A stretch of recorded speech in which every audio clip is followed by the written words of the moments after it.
Sometimes the biggest mistake a person can make isn't breaking the law. It's deciding who looks like they belong under it. The late afternoon sun stretched long shadows across the crowded parking lot outside the Jefferson Square Community Outreach Center in Richmond, Virginia, where families loaded groceries, volunteers folded tables, and shopping carts rolled lazily across the warm pavement. It should have been an ordinary Thursday, the kind of day people barely remembered once it was over. Instead, dozens of strangers would later remember every second. A woman wearing a simple navy cardigan and comfortable slacks carefully arranged several neatly packed boxes into the trunk of a silver SUV. She moved with quiet confidence, smiling politely as she thanked an elderly volunteer who had helped carry one of the heavier cartons. Nothing about her appearance suggested urgency or authority. She looked like someone finishing a routine errand before heading home. Her name was Vanessa Carter, though almost no one around her knew it. To the people nearby, she was simply another resident lending a hand at a local donation drive. Across the parking lot, Officer Ethan Brooks slowly pulled his patrol vehicle toward the curb after hearing a radio dispatch describing a report from an anonymous caller who believed someone was loading suspicious property into a vehicle matching the one parked near the donation center. The report was vague. There was no confirmed crime, no verified victim, and no supporting evidence beyond a hurried description. Still, Ethan's attention locked immediately onto the woman beside the SUV. He watched her through the windshield for several seconds, convincing himself that every ordinary movement somehow confirmed his assumption. While other volunteers continued stacking empty boxes and chatting about weekend plans, Ethan stepped out of his cruiser with measured confidence. Conversations nearby softened as people noticed the uniform approaching. Vanessa closed the trunk gently and turned with a calm expression as the officer greeted her. His tone was formal, but there was an unmistakable edge of suspicion beneath every question. He asked where the boxes had come from. She answered politely that they contained donated legal resource materials and community supplies. He asked why she was loading them alone. She explained that several volunteers had just helped her and pointed toward the center entrance. Ethan barely glanced in that direction before asking for identification. Vanessa nodded without protest and reached carefully toward her handbag, explaining every movement before making it. Several nearby volunteers quietly exchanged uncertain looks, sensing that something about the interaction felt unnecessarily tense. One younger volunteer stepped forward to explain that everyone there knew Vanessa and that the supplies belonged to the outreach program. But Ethan raised a hand, asking everyone else to remain where they were while he completed his inquiry. Smartphones slowly appeared in curious hands. No one shouted. No one interrupted. They simply watched. Vanessa remained remarkably composed, her steady voice never rising above a respectful conversation even as Ethan continued asking increasingly pointed questions. She answered each one patiently, occasionally reminding him that the community center director could verify everything within moments. Ethan declined the suggestion, convinced that his instincts were leading him toward the truth. The afternoon breeze carried the sound of children laughing from a nearby playground, creating a strange contrast with the growing silence surrounding the parking lot. Vanessa looked briefly toward the gathering crowd before returning her attention to the officer standing in front of her. There was no anger in her face, only quiet disappointment mixed with remarkable self-control. Ethan interpreted her calmness as confidence that needed challenging rather than dignity, deserving respect. He believed he was moments away from proving everyone else wrong. What he could not possibly imagine was that before the hour ended, nearly every assumption guiding his decisions would collapse under the weight of a single fact he had never thought to consider.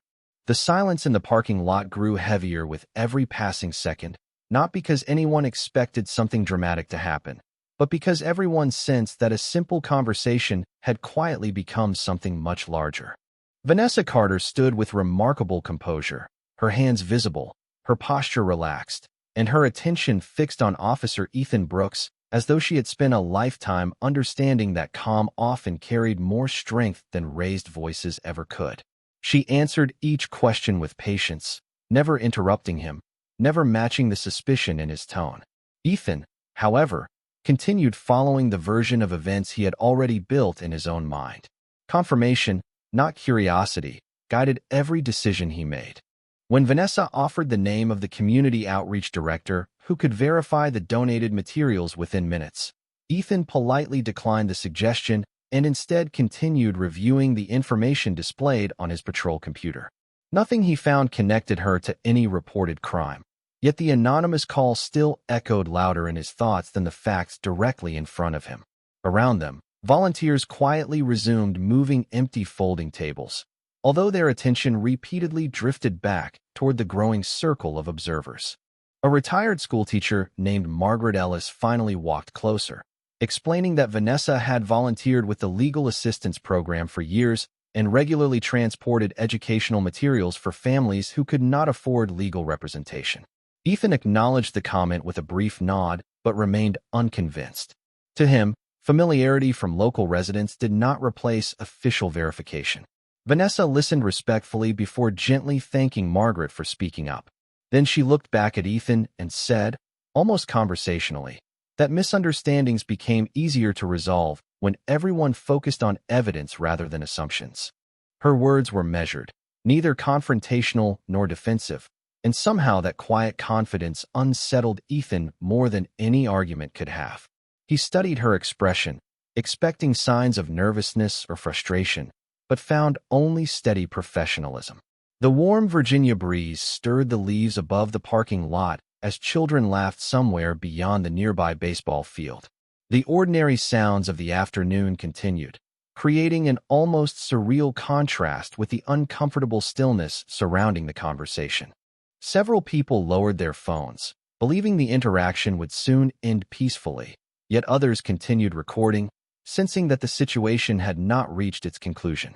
Ethan requested another identification check through dispatch. While waiting, he asked Vanessa additional questions about where she worked and why she was transporting legal resource guides. She answered every question directly, but never volunteered titles or accomplishments that might influence his perception. She believed respect should never depend upon status. A younger officer arrived nearby after hearing routine radio traffic and quietly parked several spaces away. He observed the scene without interfering, noticing the organized donation boxes, the printed outreach labels, and the calm behavior of everyone involved. His expression suggested uncertainty rather than agreement. Meanwhile, dispatch returned with a partial response indicating there were no active warrants, no missing property reports connected to the vehicle, and no immediate public safety concerns. Ethan frowned slightly, reading the information twice before looking back toward Vanessa. Instead of ending the encounter, he convinced himself additional verification was still necessary. Vanessa took a slow breath, glanced briefly toward the courthouse district visible several blocks away, then returned her attention to the officers standing before her. There was something quietly familiar about the way she carried herself, the careful choice of every word, the discipline behind every pause, as though years of responsibility had taught her that true authority rarely needed to announce itself. Even so, Ethan remained unaware that the answers he was searching for were already standing directly in front of him, hidden not by deception, but by his own unwillingness to question the assumptions he had made from the very beginning. Officer Daniel Ruiz, the younger officer who had quietly arrived moments earlier, remained near his patrol vehicle without interrupting, but something about the scene continued to trouble him. He had responded expecting to assist with a confirmed investigation, yet everything before him looked unusually ordinary. Volunteers carried empty cardboard boxes back into the community center, a local pastor locked the donation trailer, and several families thanked the organizers before driving away. Nothing resembled the confusion that usually surrounded stolen property. Daniel glanced toward Ethan before walking over with measured respect. In a low voice, he mentioned that the outreach center had hosted similar events every month for years and suggested contacting the program coordinator before allowing the situation to continue any longer. Ethan acknowledged the advice, but replied that procedures required him to finish verifying every detail. Daniel nodded, although his expression revealed he was becoming increasingly uncomfortable. Vanessa remained exactly where she had been asked to stand. The late afternoon sunlight reflected softly across the parking lot, casting long golden shadows between parked vehicles. She looked neither impatient nor intimidated.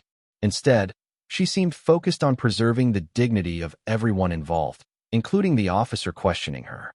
She understood that difficult conversations could often reveal more about character than easy ones ever could. A small boy standing beside his grandmother tugged gently at her sleeve and quietly asked why the nice lady had not gone home yet. The grandmother answered with a gentle smile that sometimes adults needed a little extra time to understand one another. Vanessa overheard the exchange and offered the child a reassuring smile that instantly eased his concern. Even in the middle of growing uncertainty, she refused to let frustration define the moment. Ethan noticed the interaction but interpreted Vanessa's calm demeanor as carefully practiced confidence rather than simple kindness. His experience had taught him that appearances could be misleading, and he believed maintaining skepticism protected the public.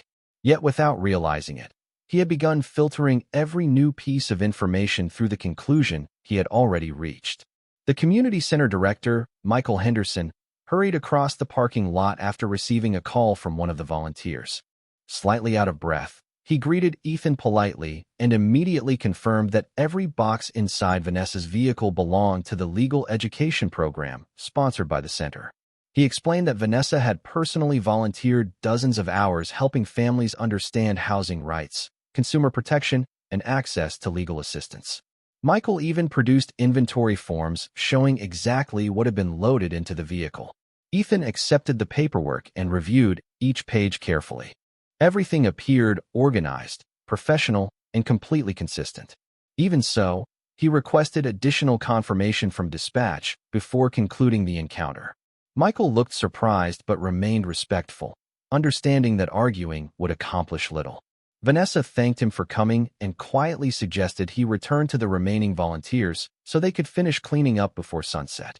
Her concern remained focused on everyone else's time rather than her own inconvenience. Daniel watched this exchange carefully.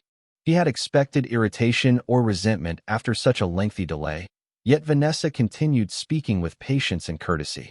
The contrast between her steady composure and the growing tension surrounding the investigation became impossible for him to ignore.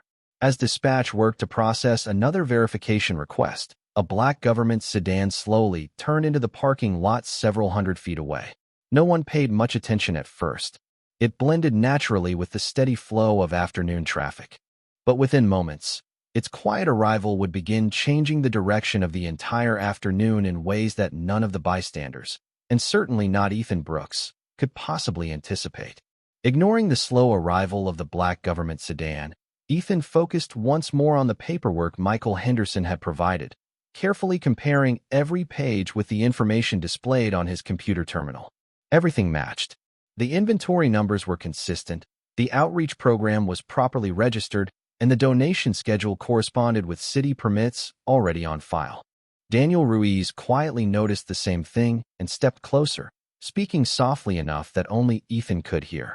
He suggested that the available information appeared to resolve the original concern and that perhaps the anonymous caller had simply misunderstood what they had witnessed. Ethan listened without interrupting, but years of relying on instinct made him hesitate. He believed ending an investigation too quickly could overlook an important detail, and he convinced himself that one final verification would eliminate every remaining question. Vanessa Carter waited patiently only a few feet away, watching the conversation without attempting to influence it. She understood that impatience would solve nothing. Instead, she folded her hands comfortably in front of her and glanced toward the community center where the last volunteers were loading folding chairs into a storage room before closing for the evening. The golden sunlight had begun fading into softer shades of orange, and the parking lot slowly emptied as families headed home for dinner. Despite the growing delay, Vanessa remained composed. She quietly thanked Michael for interrupting his work and encouraged him to finish locking the building so the volunteers would not be kept waiting because of her. Michael hesitated, clearly reluctant to leave, but Vanessa assured him everything would be resolved soon. Her confidence surprised him almost as much as it surprised Daniel. Most people facing such an uncomfortable misunderstanding would have shown visible frustration by now. Yet Vanessa seemed more concerned about everyone else's schedule than her own. Daniel found himself wondering what kind of profession taught someone to remain so steady under pressure. Just then, the government sedan stopped several parking spaces away. Two professionally dressed individuals stepped out carrying leather portfolios rather than briefcases. Their movements were calm, purposeful, and unhurried. They looked across the parking lot until their eyes settled on Vanessa. One of them immediately smiled with visible relief before walking toward her. Ethan noticed the approaching strangers and instinctively positioned himself between them and the ongoing conversation, politely asking them to identify themselves before coming any closer. The older of the two visitors introduced himself as Robert Langford, Administrative Director for the United States District Court, producing official identification without hesitation. His colleague, Deputy Marshal Karen Whitmore, presented her own credentials with equal professionalism. Neither spoke with irritation. Instead, Robert calmly explained that they had been attempting to reach Judge Vanessa Carter after realizing she had not arrived for a scheduled judicial conference that afternoon. Ethan blinked, certain he had misheard a word. Judge.